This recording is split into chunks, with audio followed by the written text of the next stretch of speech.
Talked a little bit last week about how sometimes our inability to maintain boundaries can affect our spiritual life, not just our physical life. When we're talking about being able to keep the dead at a distance, keeping our gift under control, or making sure that our houses aren't infested with things because we haven't properly protected. But are there other ways that our way of thinking can impact our life? And I'm not talking about just a belief system like our religious belief or our dogma or our political affiliations. I'm talking about actually creating our reality. I've vehemently denied the possibility of this being real up to a certain degree. If it were true, all of us would be lottery winners, right? There would be no such thing as disappointment. People wish for things with all of their might. It doesn't change their reality. You can wish to have enough money to pay your bills, and the fact is, many places are in foreclosure right now. So the sheer power of desire doesn't change reality. But can it change things on a smaller level that still affect your reality? Maybe. So, case in point, I have a couple of them actually. A doctor referral that was a woman who wasn't able to get pregnant. They had tried. There, she hadn't really had miscarriages. She just wasn't getting pregnant.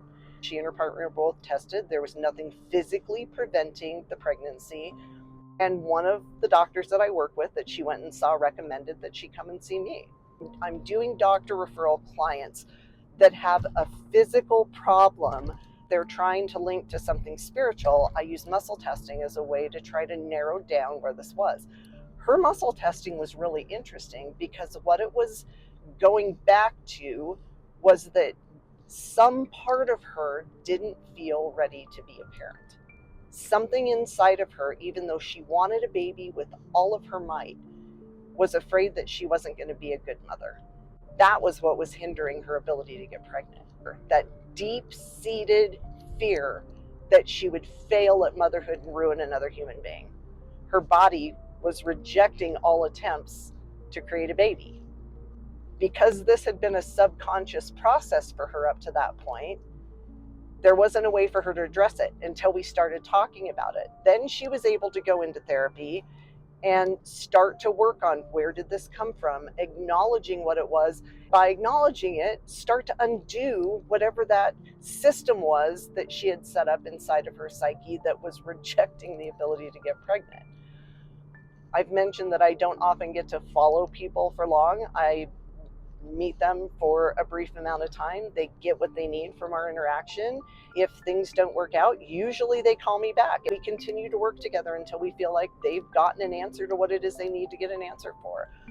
I never heard from her again. I worked with her for a couple of different sessions trying to pinpoint when exactly this happened and what things guidance the spirit world had for her. I know that sounds so stupid. The guidance that her guides had for her, I don't know why that feels so much more acceptable to me.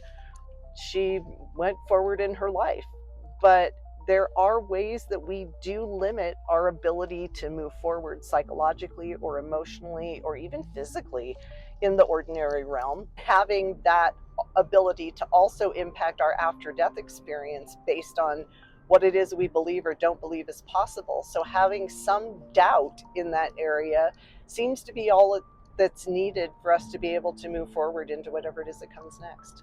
So just recognize that everything that goes on in here affects here too. It affects not just this reality, but the spiritual reality as well.